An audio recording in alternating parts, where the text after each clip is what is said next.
کیوں ہمیں یہ سٹیپس اٹھانے پڑے اور کیوں پیٹرول کی قیمت یہاں پہنچی، یہ ساری چیزیں جو ہیں اور جو آگے اس کی قیمتیں بڑھنی ہیں وہ بھی آپ نے بتایا. تو یہ چیزیں تو بالکل آبویس ہیں کہ یہ جو ذمہ داری اس کی بنتی ہے، یقیناً پریویس گورنمنٹ اس سے انکار نہیں کر سکتی. لیکن ہم یہ نہیں کہتے، ہم کہتے ہیں چلیں ٹھیک ہے انہوں نے کر دیا ہے اور ہم پہ آ گیا ہے، لیکن ہم نے اب اس ذمہ داری کو قبول کیا ہے. اور ہمارے ماشاءاللہ پرائم منسٹر شہباز شریف صاحب نے بھی اپنے اوپننگ سپیچ میں کہہ دیا تھا کہ جو حالات وہ چھوڑ گئے ہیں وہ اتنے گھمبیر ہیں کہ ان کو نیکسٹ 5-6 سال میں بھی ٹھیک کرنا مشکل کام ہے. لیکن چونکہ اب ہم نے یہ ذمہ داری لے لی ہے، اور یہ ذمہ داری بھی کسی وجہ سے لینی پڑی تھی، ورنہ ہمارے قائد میاں محمد نواز شریف صاحب تو آپ کو پتہ ہے کہ وہ تو اس فیور میں تھے کہ الیکشنز کے بعد ہم اگر حکومت بنائیں گے تو میجورٹی لے کر خود بنائیں گے، لیکن اس سے پہلے ہم حکومت میں نہیں آئیں گے. But because of the no confidence اور اس میں جو حالات بنے ہمیں حکومت لینی پڑی. اور جب لے لی تو پھر نواز شریف صاحب کی یہ بات ہم نہیں رد کر سکتے کہ انہوں نے کہا کہ اب اس سے پیچھے نہیں ہٹنا. اب آپ نے یہ الیکشنز اپنے جو ڈیو ڈیٹ ہے 2023 کی اس پہ کرانے ہیں. اچھا ایک سوال ہے سر، بالکل آپ صحیح کہہ رہے ہیں، یہ کام تو بآسانی پی ٹی آئی کی گورنمنٹ بھی کر سکتی تھی. سوال یہ ہے کہ آئی ایم ایف ایک بینک ہے، اور بینک جب آپ کو قرضہ دیتا ہے وہ اس چیز کو انشور کرتا ہے کہ آپ واپس کیسے کریں گے. اور یہ سب سے آسان کام ہے کہ آپ پیٹرول کی قیمت بڑھا دیں، آپ امپورٹس پہ ایکسپورٹس پہ ڈیوٹی کو بڑھا دیں کہ آپ بآسانی یہ پیسہ ریکور کر سکتے ہیں. تو یہ آسان کام ہے. تو ڈفرنس کیا ہے کہ P M L N government نے ایسا مختلف کیا ہے تو پی ٹی آئی گورنمنٹ بھی کر لیتی؟ دیکھیں جی، پی ٹی آئی گورنمنٹ کو کرنا چاہیے تھا. اگر انہوں نے نہیں کیا، ہم نے اپنی ذمہ داری محسوس کی کہ اگر خدا نخواستہ ہم یہ سٹیپ نہیں اٹھائیں گے تو یقین کریں کہ ہم پھر آگے چلنا اس حکومت کے لیے ناممکن تھا. ڈیفالٹ کی طرف جا سکتے، ڈیفالٹ کی طرف جاتے جی، کہاں سے پیسہ آتا. صحیح، یہ تو ہم نے اسی شرط پہ وہ کیا ہے آئی ایم ایف کے ساتھ کہ ان کی کنڈیشنز پوری کریں گے، وہاں سے پیسہ آئے گا تو ملک ہمارا چلے گا. اور اس کے علاوہ جو دوسری کنٹریز ہیں، فرینڈلی کنٹریز، جنہوں نے ہیلپ ہمیں آفر کی ہے، لیکن ود دا کنڈیشن کہ آئی ایم ایف آپ کا وہ جو کنڈیشنز ہیں وہ آپ پوری کریں اور وہ مان جائیں، تو اس کے بعد ہم آپ کو یہ اتنی ایڈ اچھے ماشاءاللہ نے پرامس کیا ہے. آپ نے کہا کہ یہ تو کئی سال لگ سکتے ہیں معاملات حل ہونے میں. تو ہم پھر یہی امید کریں کہ یہ 290 پہ جائے گا، یا اس میں کوئی مطلب آپ سوچ رہے ہیں کہ آئی ایم ایف کو آپ کنونس کر لیں گے کہ کم از کم سیلز ٹیکس اور پیٹرولیم ڈیولپمنٹ لیوی اس پہ امپوز کی جائے؟ نہیں جی، دیکھیں وہ تو آئی ایم ایف کو ڈیفینیٹلی حکومت کا فرض ہے، وہ کریں گے. ہمارا فائنانس منسٹر ماشاءاللہ ہی is capable of discussing things with I M F, اور وہ جا بھی رہے ہیں اس کے لیے. لیکن یہ ضروری نہیں ہے کہ وہ ہماری بات مان لیں یا قبول کر لیں. اگر ان کی کنڈیشنز پہ جانا پڑا تب بھی انشاءاللہ وی آر کانفیڈنٹ کہ ہماری یہ حکومت انشاءاللہ ان حالات کے باوجود اور اس مہنگائی کے باوجود اس چیزوں کو جب وہاں سے ملے گا. تو آلریڈی ہم دے چکے ہیں بجٹ میں، آپ دیکھیں تو ہم نے عوام کے لیے ریلیف بہت پرووائڈ کیا ہے. آپ نے اسپیچ سنی تھی پرائم منسٹر صاحب کی کہ اس میں انہوں نے جو چیز آفر کی ہے اس میں کیش ایوارڈز بھی ہیں کامن مین کے لیے، جو گھی آٹا وغیرہ ہے. آپ کی جانب، لیکن امید یہی کرتے ہیں کہ آئی ایم ایف کے پریشر میں کہیں وہ جو اقدامات کیے ہیں وہ ریورس نہ ہو جائیں. بس امید یہی ہے عام لوگوں کی بھی آپ کی حکومت سے. خیر، واپس اس پہ آتا ہوں. مسرت جمشید چیمہ صاحبہ، آپ تحریک انصاف یعنی آج کل حکومت کو بڑی کڑی تنقید کا نشانہ بنا رہی ہے کہ ملک کو آپ نے گروی رکھ دیا ہے اور سودا کر دیا ہے اور ملک کی سالمیت خطرے میں ہے. طرح طرح کی باتیں ہو رہی ہیں، عمران خان صاحب بھی بات کر رہے ہیں. پوائنٹ اس کہ جب آپ نے آئی ایم ایف سے یہ ڈیل کی یا معاہدہ کیا اور ان کڑی شرائط پہ کیا، سو اس کی ابتدا تو وہاں سے ہو گئی. تو پھر نون لیگ کو آپ ٹھیک ہے کرٹیسائز کریں، حکومت کو کریں، لیکن ساتھ ساتھ یہ سچ بھی تھوڑا سا بتانا چاہیے کہ ہم نے آئی ایم ایف سے جب یہ معاہدہ کیا تھا تو یہ شرائط ان کے آپ کے سامنے تھی. مسرت صاحبہ. بسم اللہ الرحمن الرحیم. بہت شکریہ شہزاد رضا صاحب. آپ تھوڑا سا بیک گراؤنڈ میں جائیں. تو کہنے کا مقصد یہ ہے کہ آئی ایم ایف کے پاس ہمیں یہ لے کے گئے, ہم ان لوگوں کی وجوہات کی بنا پہ گئے. دوسری جہاں تک رہ گئی بات کہ ہمارے دور میں بھی ہم آئی ایم ایف کے پاس تو جا رہے تھے. ایسا 2 ماہ سے پہلے جب ہماری گورنمنٹ تھی, جب یہ رجیم چینج سازش اور مداخلت شروع ہوئی, اس سے پہلے کہ آپ کو کیا لگتا ہے کہ پاکستان خود مختار تھا معاشی طور پر, یا پاکستان کے پاس انف فنڈز تھے؟ اس وقت بھی تو آئی ایم ایف انوالو تھا. لیکن عالمی منڈی کے اندر میں اسٹیپ وائز جو ہے نا لاجک کے ساتھ ڈسکس کروں گی, اور اگر میرے حقائق غلط ہو تو آپ اس میں انٹروین کر سکتے ہیں. اس وقت بھی آئی ایم ایف بھی موجود تھی, اور جب یہ ملک کو چھوڑ کے گئے تھے تو دیوالیہ ہونے کے قریب تھا. اور جو اکانومی کی کنڈیشن تھی, ایک اکانومی کے اشاریے نیگیٹو کی طرف تھے. دوسری جو سب سے امپورٹنٹ چیز ہے جو سمجھنے کی ضرورت ہے, پھر ہمیں 2 سال کووڈ کی جو ایک اتنی بڑی انٹرنیشنل آفت تھی پینڈیمک, اس کا بھی سامنا تھا. اس کے بعد اور پوری دنیا میں جو اکانومی کا بیسٹ جو کنٹریز تھی, جو معیشت میں بڑی سپر پاورز تھیں, ان کا جو حال ہوا, دنیا کی بیسٹ اکانومیز فیل ہوئی. ایک سوال سن لیجئے گا, میں ساتھ ہی آپ جواب دے دیں. ایک سوال ہے, آپ نے جب کووڈ کا کہا نا, ٹھیک ہے اکانومی سلو ہو گئی, لیکن آپ کو یاد ہوگا کہ اسی دوران آپ کا جو کرنٹ اکاؤنٹ ڈیفیسٹ تھا وہ آلموسٹ نیگیٹو میں چلا گیا, یعنی کہ ڈیفیسٹ میں آپ نہیں تھے. تو یہ بھی ایک آپ کی حکومت کو بینیفٹ تو ہوا. بتائیں مجھے, میری آواز بہت سنائی دے رہی ہے. جی آپ کو آواز آ رہی ہے؟ جی سنیں. اچھا, ایک تو تھوڑا سا ٹیکنیکل ٹیم کو کہیں کہ شاید ویدر کی وجہ سے مجھے میری آواز زیادہ سنائی دے رہی ہے, بات نہیں ہو پا رہی. اچھا, اس میں میں جو عرض کرتی چلوں, دیکھیں اس کے ساتھ عالمی منڈی کے اندر پیٹرولیم کی جو پرائس تھی وہ کوئی کم تو نہیں تھی. ہم نے 200 روپے کی ریبیٹ دی ہوئی تھی. پھر اس کے بعد ہم اگر ایک کموڈٹی کو ڈسکس کریں, غضب خدا کا, ایسے 2 ماہ کے اندر ایسا کیا اس غریب عوام نے کر دیا تھا کہ آپ نے پیٹرول کو اچھا یہ بتائیں, اگر آپ کی حکومت نہ جاتی, اگر پاکستان تحریک انصاف کی حکومت, بتائیں گے بار بار ہیمر کریں گے, پیٹرول 85 روپے بڑھا کر 233, اگر آپ کی حکومت نہ جاتی, 145 روپے فی لیٹر تھا. اور ہم نے کسانوں کو بھی ریلیف دی, اور انہوں نے 260 روپے ڈیزل کر دیا ہے, اور جو سب سے کسان طبقہ وہ اس سے بہت زیادہ متاثر ہے. اس کے بعد بجلی کا یونٹ 16 روپے پہ تھا, اب تقریباً 30 روپے پہ ہے, 29.5 پہ. اس کے بعد آٹے کا 20 کلو کا تھیلا, یہ صرف 2 ماہ پہلی کہانی سن لیں, 1100 پہ تھا, آج 1500 روپے پہ ہے. گھی 400 روپے پہ تھا, آج 650 روپے پہ ہے, اور ڈالر 178 پہ ہم چھوڑ کے گئے تھے, اور یہ اب 208 ہو چکا ہے. اب سٹوری بورڈ شروع ہم یہاں سے کریں. Are you listening جی شہزاد رضا صاحب؟ جی we are listening to you. ایک سوال آپ سن لیجئے گا, آپ کی بات آ گئی. ایک سوال ہے میرا.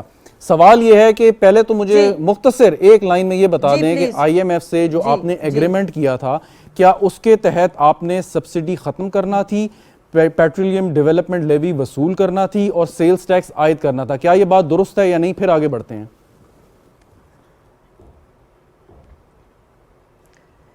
میں عرض کروں, دیکھو شہزاد, آئی ایم ایف کا پریشر کب نہیں تھا, ہمارے اوپر زیادہ تھا کہ گرے سے بلیک میں آج گئے کہ کل گئے, لیکن ہم نے وہ برڈن عام کے اوپر نہیں ڈالا. اب جو اصل چیز ہے ہمارے اوپر سب سے بڑی, دیکھو شہزاد, تاریخ گواہ رہے گی, تاریخ نے کبھی کسی کو نہ فیور دیا نہ معاف کیا ہے.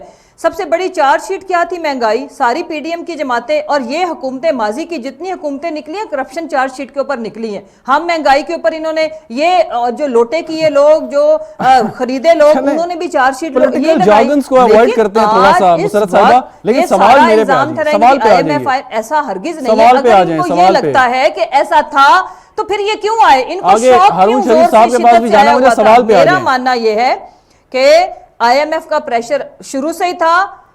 یہ ہم تھے جنہوں نے ان کے پریشر میں کبھی بھی نہیں آیا, اور ان کی مرضی کے اس کا میں نتیجہ مسرت صاحبہ لسن نا, آپ اس کا نتیجہ گزارش سن لیں. ہمارا جو بیانیہ ہے وہ بیانیہ آج حقیقت میں بدل چکا ہے کہ یہ امپورٹڈ لوگ ہیں, جو غلام ہیں, اور یہ ان کا سر تسلیم خم کر کے ان کی ہر بات مان رہے ہیں. اس کا نتیجہ یہ اخذ کیا جائے کہ آپ لوگوں نے آئی ایم ایف سے, یعنی آپ کی حکومت نے معاہدہ کیا, اس ملک کی معیشت کو انہی تباہ شرائط کرنے پہ کا پلان کیا گیا, لیکن آپ نے کہا کہ پریشر تھا, اور پھر اس معاہدے کی آپ نے پاسداری نہیں کی, چاہے جس کنڈیشن پہ بھی کیا آپ نے, لیکن معاہدہ تو کیا, آپ نے کام کرنا تھا. آئی ایم ایف نے اس کے ساتھ یہ شرط جو ہے, شرائط جو ہیں یہ اٹیچ کر رکھی تھی, لیکن آپ نے کہا کہ عوام پہ بوجھ نہ پڑے, تو آپ نے اس کو, میری بات تو سن لینا, مجھے دو فکرے سن لیں. اس کو آپ نے امپلیمنٹ ہی نہیں کیا لیٹر اینڈ اسپرٹ میری سنیں, نہیں میں ایسے ہرگز نہیں کہہ رہی.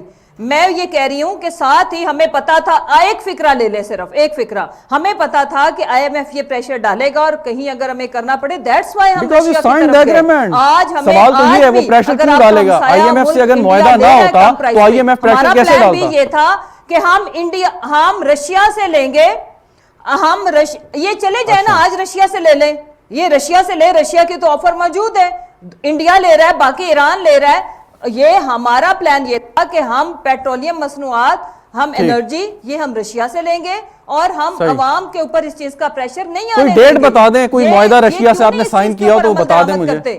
کوئی معاہدہ آپ نے رشیا سے سائن کیا تھا؟ ایک چیز اویلیبل ہے, آپ رشیا کے صدر کی بھی آ گئی, ان کی بھی انٹرویو بھی آ گیا. ہم 12 ماد نظر اس چیز کے اوپر 1000 پریس کانفرنس. اچھا چلیں, میں ذرا ہارون شریف صاحب سے سوال کروں, بہت دیر سے خاموش بیٹھے ہیں مسرت صاحبہ, لیکن ایک بات آپ کی خدمت میں ضرور عرض کرتا چلوں. غریب عوام, آج غریب عوام مر گیا. حال ہی میں رشین ایمبیسڈر نے کلیریفائی کیا کہ ایسا کوئی معاہدہ نہیں ہوا, بات چیت شاید ہوئی ہو یقیناً, لیکن بازار پہ فارملی رشیا سے تیل خریدنے کا معاہدہ نہیں ہوا. اور ایک چیز اور جو لوگوں کو بتانا ضروری ہے کہ رشین آئل آپ پاکستانی ریفائنری میں ریفائن نہیں کر سکتے, صرف آپ ریفائنڈ ڈیزل وہاں سے منگوا سکتے ہیں, جو شاید آپ کا ڈیزل کی کل کھپت کا 50% کے قریب بنتا ہے. تو آپ نے اپنی ریفائنریز کو اپ گریڈ کرنا ہے, which takes another 2 years of time. یہ جو ہمارے جو ایکسپرٹس ہیں, یہ ان کی اوپینین ہے, میری نہیں ہے. میں آپ کے پاس واپس آتا ہوں. ہارون شریف صاحب, اب یہ جو گفتگو ہو رہی ہے کہ پی ٹی آئی قصوروار ہے یا موجودہ حکومت قصوروار ہے, آئی ایم ایف سے ایک معاہدہ اگر آپ نے کیا ہے, آپ نے اس کو فالو کرنا ہے. کیا کوئی ایسی چیز کہ جیسے وہ کہتے ہیں کہ اگر پریشر آ رہا ہے تو آپ ریزسٹ کریں, کیا یہ موجودہ حکومت آئی ایم ایف کا پریشر ریزسٹ کر سکتی ہے یا کر سکتی تھی؟ ہارون صاحب. جی شہزاد, شکریہ. دیکھیں, کچھ حقائق جو ہیں میں پہلے بیان کرنا چاہتا ہوں دونوں سائڈ کی, جو ہم نے گفتگو سنی ہے. پہلا سوال تو یہ ہے کہ کوئی بھی حکومت خوشی سے آئی ایم ایف کے پاس نہیں جاتی. 75 سال میں ہم 23 دفعہ گئے ہیں. اس کا مطلب ہے کسی بھی حکومت نے جو ایکچول وجہ ہے جس کی وجہ سے جاتے ہیں اس کو دور کرنے کی کوشش نہیں کی ہے, چاہے پی ایم ایل این ہو چاہے پی ٹی آئی ہو, جس کا میں خود حصہ تھا اکنامک ٹیم کا اس وقت. ٹھیک ہے جی. نمبر 2 اس پر یہ ہے کہ جو پی ٹی آئی ہو یا پی ایم ایل این ہو, میں کسی کو بلیم نہیں دیتا. ہم لوگ جب ڈیل کرتے ہیں انٹرنیشنل ادارے سے, ہم اپنا پولیٹیکل کیپٹل کو پرائرٹی دیتے ہیں کہ اگر یہ ریفارم کر دی تو سیاسی طور پہ کیا نقصان ہوگا. جب تک ہم اس کو اکنامک لینس سے ریفارم نہیں کریں گے, ہم اسی طرح ایک دوسرے پر بلیم ڈالتے رہیں گے. تیسری چیز یہ ہے کہ آئی ایم ایف سے معاہدہ جب پی ٹی آئی کی حکومت نے کیا تھا, ریلکٹنٹلی کیا تھا. آپ کو یاد ہو کہ اسد عمر نے بہت اس میں ٹائم لیا تھا, وہ تبدیل ہو گئے. حفیظ شیخ آئے اور 2 ہفتے کے اندر جو آئی ایم ایف نے ٹیبل پہ رکھا انہوں نے اس کو سائن کر دیا. انہوں نے ایک سیٹ, یا میں ایکسپلین کرنا چاہ رہا ہوں کہ میں 18 سال سے انٹرنیشنل اداروں کے اندر کام کرتا رہا ہوں. یہ جو صورتحال یہ ہوتی ہے کہ جب ملک فنڈ کے پاس جاتا ہے, ہم ایک اپنا ریفارم پروگرام لے کر جاتے ہیں, وہ اپنا پروگرام رکھتے ہیں, پھر نیگوسیشن کی جاتی ہے. میں بڑے افسوس سے کہنا چاہ رہا ہوں کہ پاکستان کے پاس کوئی ریفارم پروگرام ان سے نیگوسیٹ کرنے کے لیے نہ پہلے تھا, نہ ہی پی ڈی ایم اس تیاری کے ساتھ آئی تھی کہ اگر ہم نے ڈائیلاگ کرنا ہے تو کیا کرنا ہے. جب آپ کے پاس ریفارم پروگرام ہی نہیں ہے کنسنسس بیسڈ, پھر آپ صرف شرائط پہ نیگوسیٹ کرتے ہیں, شرائط کو تبدیل نہیں کرتے. چوتھا حق جو ہے ایک فیکٹ ہے, پریویسلی ہماری کچھ عادتیں بگڑ چکی ہیں. ہم لوگ جیو پولیٹیکل اپنی لیوریج یوز کر کے, جب افغانستان میں جنگ چل رہی تھی, کچھ ویور لے لیا کرتے تھے. اب ہمارے پاس وہ سیاسی لیوریج بھی آئی ایم ایف کے شیئر ہولڈرز کی ختم ہو چکی ہے. اس بیک ڈراپ میں ہمیں یہ سمجھنے کی ضرورت ہے کہ ہمیں جب تک ہم بیسک فالٹ لائنز, ہم اپنے جو ریسورسز ہیں اس سے کہیں زیادہ میں رہ رہے ہیں, جب تک ہم اپنا طرز زندگی اور طرز حکومت نہیں بدلیں گے ہم اسی طرح بولتے رہیں گے کہ اس نے غلطی کی، اس نے غلطی کی، اس نے غلطی کی. لیکن طرز زندگی بدل کے اگر ہم نے یہ منموہن سنگھ نے 30 سال پہلے ہندوستان کے پاس 4 ہفتے کے ریزرو رہ گئے تھے، نرسیما راؤ کی حکومت تھی، انہوں نے اس وقت یہ ٹیبل پر رکھا تھا ایک وائٹ پیپر کہ جی اگر تو آپ نے ڈگنیفائڈ طریقے سے رہنا ہے اور ترقی کرنی ہے تو پھر بیلٹ ٹائٹننگ کرنی پڑے گی اور کڑوے گھونٹ بھرنے پڑیں گے، آپ ٹیبل پہ آئیے. ہندوستان آپ دیکھیں اس کے بعد IMF کے پاس نہیں گیا اور سب سیاسی پارٹیوں نے اس طرز زندگی کے اوپر عمل کرنا شروع کیا، لیکن اپنے اپنے طریقے سے. میری اس وقت مؤدبانہ گزارش یہ ہے ہم سب سے، پاکستانیوں سے، پالیسی میکر سے، کہ دیکھیے ہم بات تو بہت کر رہے ہیں لیکن ابھی بھی ریفارم کیا ہو رہی ہے کہ ہم سبسڈی کی ڈسٹورشن ختم کر دی. اب پیٹرول کی پرائس تو ہمارے کنٹرول میں نہیں ہے، اگر کل کو اور بڑھ جائے گی ہمیں اور بڑھانی پڑ جائے گی. ریفارم یہ ہے کہ ہم اس پہ انحصار کیسے کم کریں. ریفارم یہ ہے کہ ہم اپنا اس سرکولر ڈیٹ سے کیسے بچیں. ریفارم یہ ہے کہ اسٹیٹ اون انٹرپرائزز سے گیٹ ریڈ آف کیسے کریں. ریفارم یہ ہے کہ فیڈرل گورنمنٹ کا سائز آدھا کیسے کریں. ہارون صاحب بتائیے کہ یہ کام کرنے آپ کو یاد ہوگا جب پاکستان مسلم لیگ نواز کی حکومت آئی، گزشتہ حکومت، تو انہوں نے تقریباً 15 یا 1600 ارب روپے کا جو سرکولر ڈیٹ تھا with one stroke of pen انہوں نے وہ کلیئر کر دیا. لیکن اب پھر جس نہج پہ پہنچ گیا تو ان کو بھی ٹائم ملا، PTI کو 3.5 سال کا ٹائم ملا. تو اس دوران مطلب ریفارم آخر کتنا آپ کو وقت چاہیے؟ 5 سال چاہیے، 7 سال چاہیے؟ یار مسئلہ تو چل رہا ہے تو ریفارم کرنے میں مطلب ہم شرماتے ہیں، ریسورسز نہیں ہیں، ول نہیں ہے، جان بوجھ کے نہیں کرتے؟ نہیں، یہ اس کے 3 فیکٹرز ہیں جی. ایک فیکٹر تو یہ ہے کہ کمپیٹنس نہیں ہے. Let me be very honest. ہماری جو بیوروکریسی ہے جو ایڈوائز کرتی ہے، یا ایون ود ڈیو ریسپیکٹ جو پولیٹیکل ایلیٹ ہے، ان کا ایکسپوجر گلوبل اور تجربہ اور کمپیٹنس ہے ہی نہیں کہ ہم ایک ریفارم پیکج ورلڈ کلاس رکھ سکیں. دوسری چیز یہ ہے کہ ہمارے ویسٹڈ انٹرسٹ جو ہیں وہ انڈسٹری کے خاص طور پہ وہ پروٹیکشن پہ چلتے ہیں، اور انہوں نے پولیٹیکل پارٹی کو فنڈ کر کر کے اپنا انفلوئنس، جو کارپوریٹ سیکٹر کا انفلوئنس ہے وہ اتنا بڑھ چکا ہے کہ وہ وہاں پر پولیٹیکل کاسٹ پڑ جاتی ہے کہ جی ہم ان کو ٹیک آن کیسے کریں. تیسری چیز جو اس کے اندر جو زیادہ اہم یہ ہے کہ ہمیں ایک فیصلہ کرنا ہے کہ آیا ہم قرض پر ملک چلانا چاہتے ہیں یا ہم انویسٹمنٹ پہ چلانا چاہتے ہیں. جو ملک آگے گیا ہے وہ انویسٹمنٹ پہ گیا ہے. جب ہم نے دوست ممالک سے قرضے لیے، میں ان سب ٹرپس میں، ان نیگوسیشن میں وزیر اعظم کے ساتھ تھا. میں نے اس وقت بھی ریکویسٹ کی کہ ہم قرض کی بجائے کوئی اپنے ایسٹس کو ان کو بیچ دیں تاکہ انویسٹمنٹ آئے.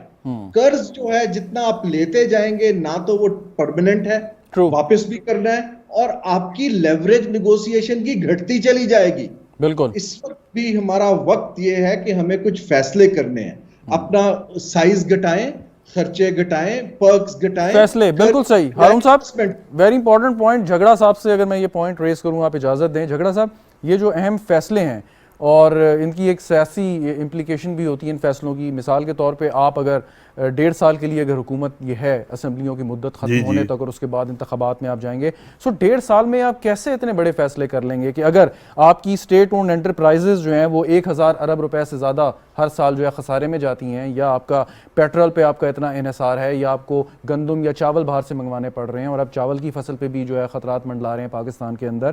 تو پوائنٹ اس کہ یہ 1.5 سال میں ایسے فیصلے کیسے کر سکتے ہیں؟ وہ کہتے ہیں جی سائز کم کرنے کا مطلب ہے آپ ان ہزاروں سرکاری ملازمین کو گھر بھیجیں گے، کیا کریں گے؟ اس قسم کے فیصلے تو مشکل ہیں کہ آپ کر پائیں گے. شکریہ جی.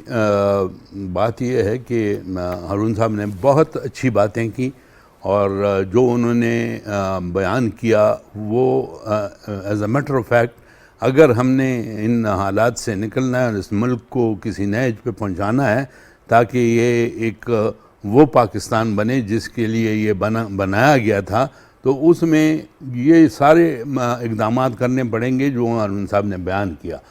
لیکن میں یہ آپ کو بتا دوں کہ یہ جو انہوں نے باتیں کی، یہ اس سے پہلے آپ نے جو لاسٹ سپیچ میں کہہ سکتا ہوں ڈیٹیل میں بجٹ پہ جو ہمارے وزیر اعظم صاحب نے باتیں کی تھی، اس میں یہ ساری چیزیں انہوں نے شامل کی تھیں، اور انہوں نے باقاعدہ یہ ٹاسک دیا تھا وہاں پر جو انہوں نے بزنس مین اور بیوروکریٹ سب کو بلا کے وہاں بٹھا کے اور کہا تھا کہ یہ چیزیں یہ آپ نوٹ کریں and I want these steps to be taken, تو اس میں یہ ساری چیزیں شامل تھیں جو انہوں نے بیان کی، اور اس پہ یہ نہیں کہ یہ انہوں نے بیان کی بات ہو گئی اور ختم ہو گئی. انشاءاللہ ہی is a type of leader who has proved in the past. Punjab میں آپ نے دیکھ لیا کہ وہ کام کا آدمی ہے اور کام چاہتا ہے. یہاں بھی جب وہ آئے تو انہوں نے ضرور کہا تھا کہ مشکلات بہت ہیں، لیکن انشاءاللہ جس طرح پنجاب کے لیے حل کیے تھے اس طرح میں اب پاکستان کے لیے اس کو سامنے رکھ کے ان کے جو مشکلات ہیں ان کو انشاءاللہ حل کر کے دم لوں گا. تو وہ یہ نہیں ہے کہ الیکشنز تک یہ سب کچھ ہو جائے گا. صحیح. میں نے تو آپ کو بتایا کہ انہوں نے تو خود ایڈمٹ کیا کہ یہ تو اتنا کچھ کر گئے ہیں کہ یہ نیکسٹ 5-6 ایئرز میں بھی اس کو ٹھیک کرنا جو ہے وہ ایک ٹاسک ہے. لیکن ان دس شارٹ پیریڈ جو الیکشن تک ہے انشاءاللہ اس میں وہ سٹیپس لیے جائیں گے جو ان حالات میں سے نکلنے کے لیے پاکستان کو اپنے پاؤں پہ کھڑے کرنے کے لیے. ایک اہم بات اس میں جھگڑا صاحب جو میں ضرور آپ سے پوچھنا چاہوں گا کہ ابھی ہارون شریف صاحب نے منموہن سنگھ صاحب کی مثال دی اور کہا کہ ساری جو سیاسی جماعتیں بھارت کی تھیں وہ ایگری کر گئیں اور انہوں نے اپنے طور پہ کوشش کی اور آج بھارت دیکھیں کہاں پہ کھڑا ہے. اب اگر آپ کوئی ایسا کنسنسس ڈیولپ نہیں کر پاتے کہ ایسے اہم معاشی فیصلوں کا تسلسل برقرار رہے اور یو نیور نو اگر کل آگے الیکشن میں تحریک انصاف کی حکومت دوبارہ بن جائے تو پھر آپ کی جو پالیسیز یا جو اقدامات ہیں وہ ریورس ہو جائیں گے. اصولی طور پہ یہی بظاہر ایسا محسوس ہوتا ہے اگر ہوا تو پھر آپ کیا کریں گے کہ یہ کتنا اہم ہے کہ کنسنسس ہو. بڑا اچھا پوائنٹ آپ نے ریز کیا ہے کہ آپ نے کہا کہ نیکسٹ الیکشن میں ہو سکتا ہے کہ پی ٹی آئی کی حکومت آ جائے. ہم نے تو یہ کہا ہے کہ یہ الیکشن جو ہے اس میں جو بھی آیا وی ول ایکسیپٹ دوز ریزلٹس، اور انشاءاللہ ہم اگر وہ آئیں گے تو آلریڈی پھر میں جاؤں گا پرائم منسٹر صاحب کی بات پہ کہ اس نے آلریڈی گرینڈ ڈائلاگ کی آفر کی ہوئی ہے اور یہ بالکل کلیئر کٹ کہا ہے کہ اگر ہم نے اس ملک کو ٹھیک کرنا ہے تو grand dialogue is the only solution, جس میں تمام جماعتیں بیٹھ کر اپنے پولیٹیکل انٹرسٹ کو ایک سائڈ پہ کر کے اور کنٹری کے جو انٹرسٹ میں بات تیار نہیں آپ کے ساتھ بیٹھنے کو گرینڈ ڈائلاگ میں نہیں تیار انشاءاللہ ہوں گی. یہ بات مسرت صاحبہ نے تو خیر ذرا پولیٹیکل وہ رنگ دیا. میں with due respect to her اور بہت احترام کے ساتھ یہ بات کروں گا کہ انشاءاللہ ہم نے جو باتیں کی ہے وہ پی ٹی آئی کو ماننے کے لیے میرے خیال میں زیادہ وقت نہیں لگے گا. اچھا وہ تو آپ حکومت کو ہی نہیں مانتے تو گرینڈ ڈائلاگ کو کیسے مانیں گے؟ میں نے جو ان کا اب پریزنٹ ٹرینڈ دیکھا ہے میری دعا ہے کہ اللہ کرے کہ جو میں امید کرتا ہوں نرمی نظر آ رہی ہے مجھے تو امید نظر آ رہی ہے کہ اب ان کو بیٹھنا پڑے گا. اس کے بغیر ان کے پاس کوئی حل ہی نہیں ہے، ورنہ تو اگر یہ آئیں اور وہ چیز نہ کریں اور یہ ملک پھر دیوالیہ ہو جائے تو پھر کیا کریں گے؟ اصولی طور پہ بات آپ کی بالکل درست اور زبردست ہے. مسرت چیمہ صاحبہ، یہ بات کہ اگر کل کو آپ کی حکومت بن گئی دوبارہ الیکشن کے نتیجے میں تو خدشہ یہی ہے کہ جو یہ لوگ اقدامات کر رہے ہیں آپ اس کو ریورس کریں گے، آپ ان کی حکومت کو تسلیم نہیں کرتے، نہیں بھی کرتے اگر آپ سمجھتے ہیں کہ یہ امپورٹڈ گورنمنٹ ہے، ایون دین آپ کو بیٹھنا پڑے گا. یہ ماہرین کی بھی رائے ہے کہ آپ بیٹھیں، کڑوی گولی یہ آپ نگلیں اور ان سے بات کریں اور تاکہ تسلسل رہے اور اس کا ایک اچھا امپریشن بھی جائے عالمی برادری میں ہر فورم پہ کہ پاکستان میں ایک سیاسی استحکام کم از کم موجود ہے. مسرت صاحبہ دیکھیں شہزاد، اب یہ ہے کہ ہم نے یہ ان کو آفر دی ہے کہ ملک کو پہلے، اور یہ ساری ان چیزوں سے آگاہ کیا تھا ہم نے بارہا. ہمارے جو چیئرمین ہیں انہوں نے بتایا کہ جو اس ملک کے ڈیسیژن میکر ہیں یا جو اس سازش کو مداخلت کو روک سکتے تھے ان کو یہ ساری پکچر ہم نے بتائی تھی، کیونکہ آپ کی معیشت اتنی کمزور تھی جس کو بڑی مشکل سے سنبھالا دیا تھا تو اس نے انسٹیبلٹی کی طرف جانا ہی تھا. پولیٹیکل انسٹیبلٹی کے ساتھ یہ لنکڈ ہے.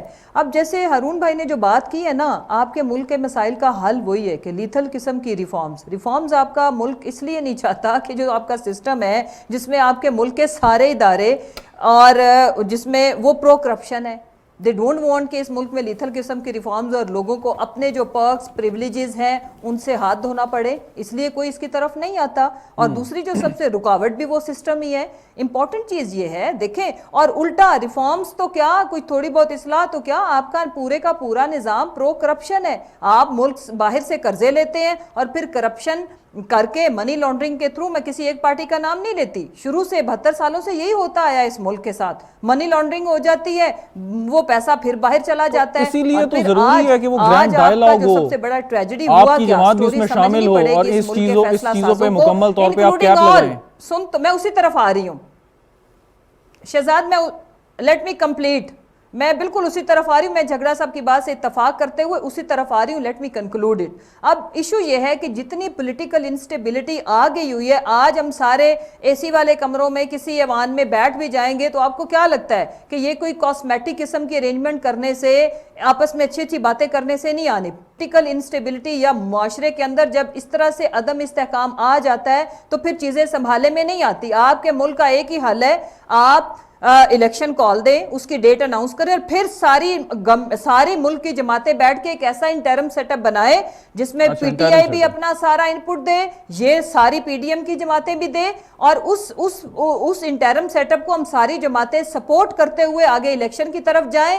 جب تک آپ کے ملک کے اندر پولیٹیکل سٹیبلٹی نہیں آئے گی شہزاد، کوئی راکٹ سائنس، کوئی جھوٹی کاسمیٹک قسم کی تقریر، کوئی یہ ادھر ادھر کی کہ میں صبح 6 بجے اٹھوں، بھلے آپ 4 بجے اٹھوں، آپ تہجد پڑھ کے آفس میں بیٹھ جاؤ، چیزیں ٹھیک نہیں ہو سکتی. سیاسی بات بھی کر رہی ہے. ایک سوال سنیے گا مسرت صاحبہ، let me ask a question. ایک سوال سنیے گا، آپ نے سیاسی بات بھی کی ہے، سوال سن لیجیے، اس کے بعد ہم سارے بیٹھ کے اس کا سولوشن نکالیں and then. Very right, point well taken. سوال اب سنیے گا. سوال یہ ہے کہ آپ الزام لگاتے ہیں کہ یہ ایک امپورٹڈ حکومت ہے، آپ الزام لگاتے ہیں کہ امریکہ نے کوئی سازش کر کے پی ٹی آئی کی گورنمنٹ کو ختم کیا اور ان کی حکومت کو لے کے آ گئے تاکہ یہ ہر بات میں ان کو یس کہیں.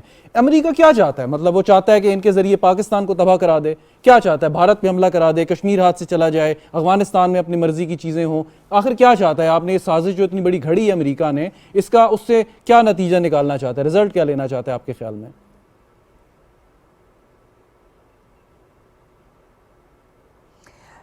دیکھیں، پاکستان کی گلوبلی اس خطے کی وجہ سے آپ کو ساری بات پتہ ہے، بہت امپورٹنس ہے. کبھی بھی جو مضبوط پاکستان ہے، جس کی آزاد خارجہ پالیسی ہو، وہ سوٹ نہیں کرتا جو انٹرنیشنل اسٹیبلشمنٹ ہے. پاکستان ان کو ان کے لانے سے یہ ان کے فیورٹ کیوں ہے؟ ہم یہ اس بات پہ بضد رہیں گے مرتے دم تک کہ اس ملک کے ساتھ سازش اتنی بڑی ہوئی جس کے نتیجہ آج آپ بھگت رہے ہیں، ہم سارے بھگت رہے ہیں. اگر ایک منٹ کے لیے میں آپ کی بات مان بھی لوں کہ سازش ہوئی، امریکہ کا مقصد کیا تھا سازش سے حاصل کرنے کا؟ خدا نہ خواستہ اگر ہم اس دن نہ واپس مڑتے تو خانہ جنگی تھی نا. اگر ادارے کے لوگ عام سویلینز کے اوپر فائر کھولتے، ٹیررسٹ والی شیلنگ ہوئی، بندے اور مزید مرتے تو کیا ہوتا آپ کے ملک کے اندر؟ باقی دنیا کے اندر جہاں پہ یہ چیزیں سیول وار ہوئی یا جہاں پہ انسٹیبلٹی آئی، اگر آپ سری لنکا کو دیکھو، اس کی وجہ یہ کہ اکانومی کے ساتھ ساری چیزیں لنک کرتی ہے.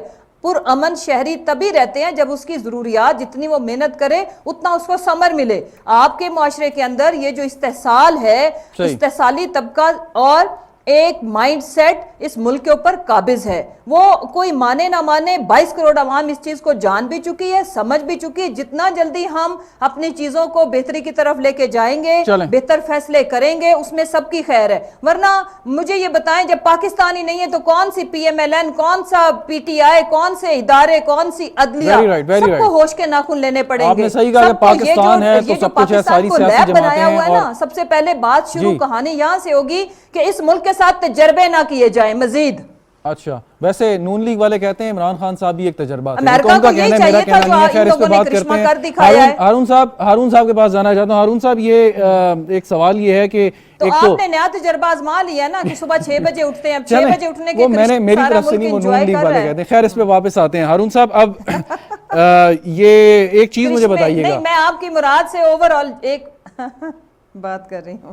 اسحاق ابھی ہارون شریف صاحب یہ ذرا بتائیں کہ اب یہ یوکرین اور روس کی جو جنگ ہے اور اس میں یورپ نے جو ہے وہ جو سینکشنز لگائی ہیں روس پہ کہ جی وہ وہاں سے آپ گیس یا تیل جو ہے وہ پائپ لائن کے علاوہ آپ نہیں دے سکتے، اور اب خبر یہ تھی کہ اٹلی نے قطر کے ساتھ کوئی لانگ ٹرم ایگریمنٹ کر رہے ہیں یا کر لیے ہیں، جس کے بعد یہ LNG کی فراہمی پاکستان جیسے ممالک کے لیے مزید مشکل ہو جائے گی. تو اس کانٹیکسٹ کو آپ کیسے دیکھتے ہیں کہ اگر روس اور یوکرین کا معاملہ جلد حل نہ ہوا تو مزید پرابلم یا نہیں؟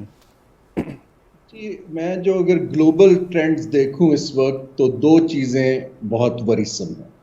ایک تو جو گلوبل کموڈٹی پرائسز ہیں اس میں فوڈ سیکیورٹی جو ہے وہ ایک ایشو کے طور پہ سامنے آ رہا ہے کہ قیمتیں بڑھ رہی ہیں اور لوگوں کی پیداواری صلاحیت کم ہو رہی ہے اور ان کے اوپر فسکل پریشرز ہیں. تو پاکستان زرعی ملک ہے، ہمیں اس طرف دیکھنے کی ضرورت.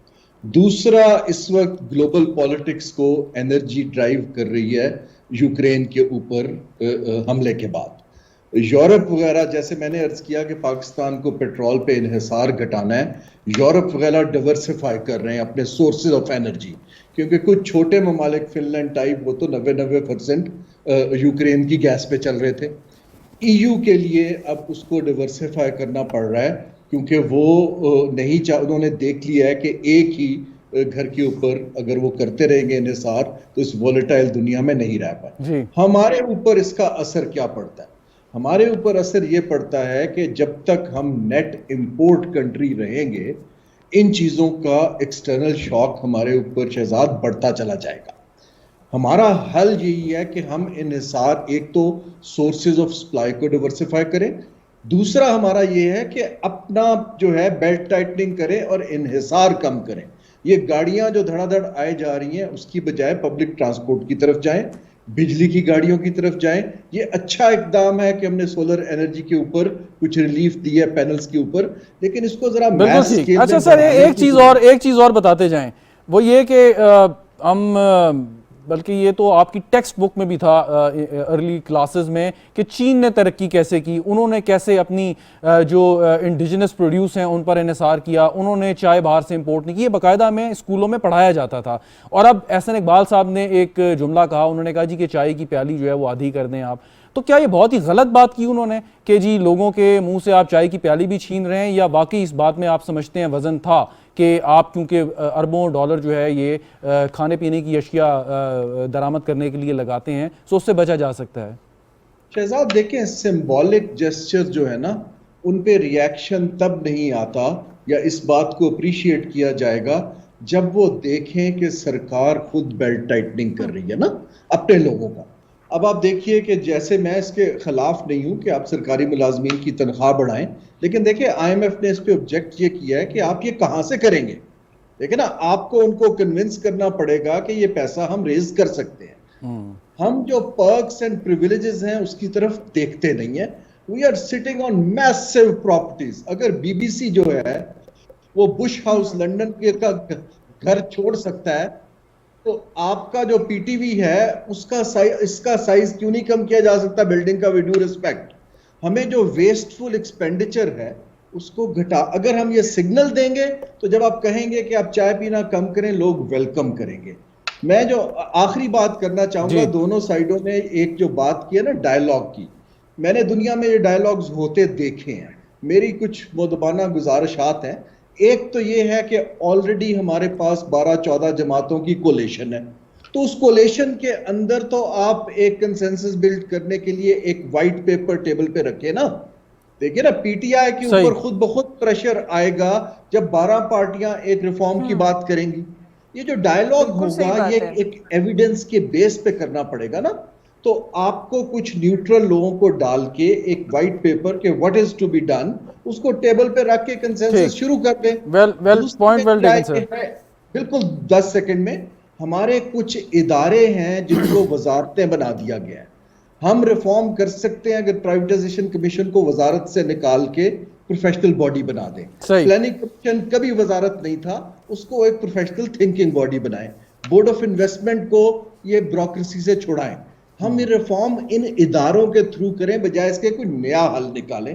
یہ میری رائے ہے. ٹھیک، بالکل ٹھیک. جھگڑا صاحب، اگر یہ چارٹر آف اکانومی کی وزیر اعظم صاحب نے بات کی، اور وزیر اعظم بننے سے پہلے بھی انہوں نے یہ بات کی تھی کہ یہ کریں، اور جب عمران خان صاحب جب الیکٹ ہوئے تب بھی یہ بات کی تھی. لیکن اب کیونکہ پی ٹی آئی ایک اپنے ویژن یا اپنے نظریے کے ساتھ چل رہی ہے، اگر پی ٹی آئی آپ کی اس ایکسرسائز میں حصہ نہیں بنتی تو پھر بھی آپ سمجھتے ہیں کہ باقی جو دیگر سیاسی جماعتیں ہیں ان کے ساتھ کم از کم، جیسے ہارون صاحب کہہ رہے ہیں، ان کے ساتھ آپ کنسنسس ڈیولپ کریں؟ دیکھیں جی، یہ تو بالکل بڑی آبویس بات ہے کہ ہم نے جو آفر کیے سب کو کیا ہے.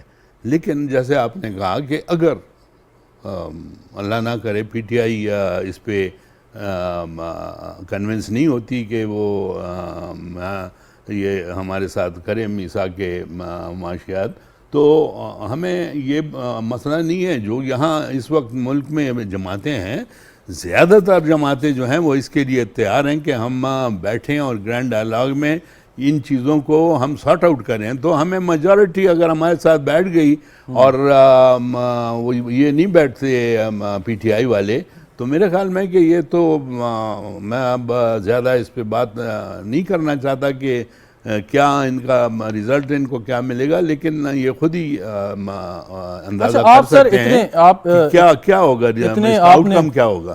آپ کی پوری عمر گزر گئی سیاست میں، آپ سب چیزوں کو جانتے ہیں، لوگوں کو جانتے ہیں.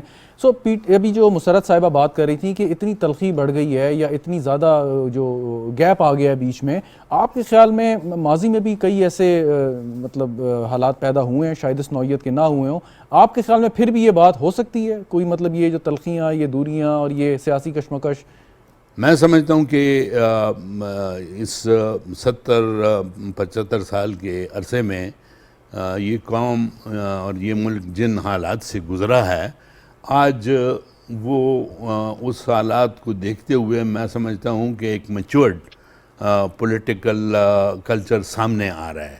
اور میں یہ نہیں ایکسپیکٹ کرتا کہ وہ حالات پھر ریپیٹ ہوں گے. I am very confident. انشاءاللہ میں آج یہاں اس ریکارڈ پہ بات کرنا چاہتا ہوں کہ انشاءاللہ ہمارا مستقبل جو ہے وہ، چونکہ میں نے جیسے کہا کہ تمام جماعتوں نے دیکھ لیا ہے اور انشاءاللہ یہ بھی ریئلائز کریں گے. آئی ایم ویری کانفیڈنٹ کہ پی ٹی آئی بھی یہ ریئلائز کرے گی کہ ان چیزوں میں ان کو ہمارے ساتھ شامل ہو کر چلنا پڑے گا، تبھی جا کے اس ملک کو ہم کرائسس سے نکال سکتے ہیں. اور اس کا جو مستقبل ہے انشاءاللہ وہ ملک بن سکتا ہے اس خطے کا کہ جو میں سمجھتا ہوں کہ آپ کے ویسٹ کے ساتھ اگر مقابلے کا ملک ہوگا تو وہ انشاءاللہ پاکستان ہوگا. کیونکہ یہاں ٹیلنٹ کی کمی نہیں ہے، ریسورسز اللہ تعالیٰ نے جتنے دیے ہیں ہر ایک چیز آپ کے پاس موجود ہے. ایون 4 موسم بھی آپ کو اللہ تعالیٰ نے دیے ہیں. You can do any thing. لیکن بات یہی ہے کہ ہم نے مل کر اور سوچ سمجھ کر اپنے پولیٹیکل جو ہمارے گولز ہیں وہ ہر ایک جماعت کے ہوتے ہیں. اور اچھا، اس چیز کو ذرا ایکسپلین کر دیں. جب آپ کہتے ہیں نا مل کر، تو لوگ تھوڑے سے کنفیوز ہو جاتے ہیں. ملنے کا مطلب ہے کوئی نیشنل گورنمنٹ بن جائے، ملنے کا مطلب ہے کہ خان صاحب جو ہیں وہ آپ کے مطابق پازیٹیو اپوزیشن کریں، یا خان صاحب یہ سمجھیں کہ آپ کی حکومت ٹھیک چل رہی ہے اور صحیح طور پر چلے، کوئی کرپشن نہ ہو. تو یہ مل کر چلنا کیا ہے؟ مل کر چلنا یہی ہے کہ جس طرح آپ نے کہا کہ اگر خان صاحب اپوزیشن میں ہی رہنا چاہتے ہیں تو پازیٹیو اپوزیشن ہو، وہ کریں. اگر ہم سے کوئی غلطی ہوتی ہے اور وہ پراپر فورم پہ اس بات کو اٹھاتے ہیں، ہی از ویلکم اینڈ وی ول انشاءاللہ لسن ٹو دیٹ، اور اس کو ہم ٹھیک کرنے کی کوشش کریں گے. اگر وہ چیز خراب ہے اور غلط ہے اس ملک کے لیے اور پوائنٹ آؤٹ ہو جائے اور ہم اس کو ٹھیک کر لیں تو کریڈٹ ان کو بھی جائے گا، ہمیں بھی جائے گا. بالکل ٹھیک. مسرت صاحبہ، فائنلی جی اور مختصر جواب چاہوں گا کہ ابھی آپ چاہے پارلیمان میں نہیں ہیں لیکن ایک اپوزیشن کا آپ کردار ادا کر رہے ہیں پارلیمان سے باہر یا صوبائی اسمبلیوں میں. پوائنٹ اس کہ یہ تعمیری جو اپوزیشن ہے یا تنقید ہے یہ بہت ضروری ہے. چلیں آپ اس اسمبلی میں نہیں کرنا چاہتے، آگے انتخابات ہونے ہیں، اور اگر مسلم لیگ نواز یا کسی اتحادی جماعت یا مطلب پورے کے پورے اتحاد کی حکومت دوبارہ آ جائے تب بھی تو آپ نے اپوزیشن کرنی ہے. آپ تو کہتے ہیں کہ جی ہم نے ان کے ساتھ اسمبلی میں بیٹھنا ہی نہیں جب تک کہ یہ ٹریجری بینچز پہ موجود ہیں. تو کہیں نہ کہیں تو آپ کو سوچ تبدیل کرنی پڑے گی. مسرت صاحبہ،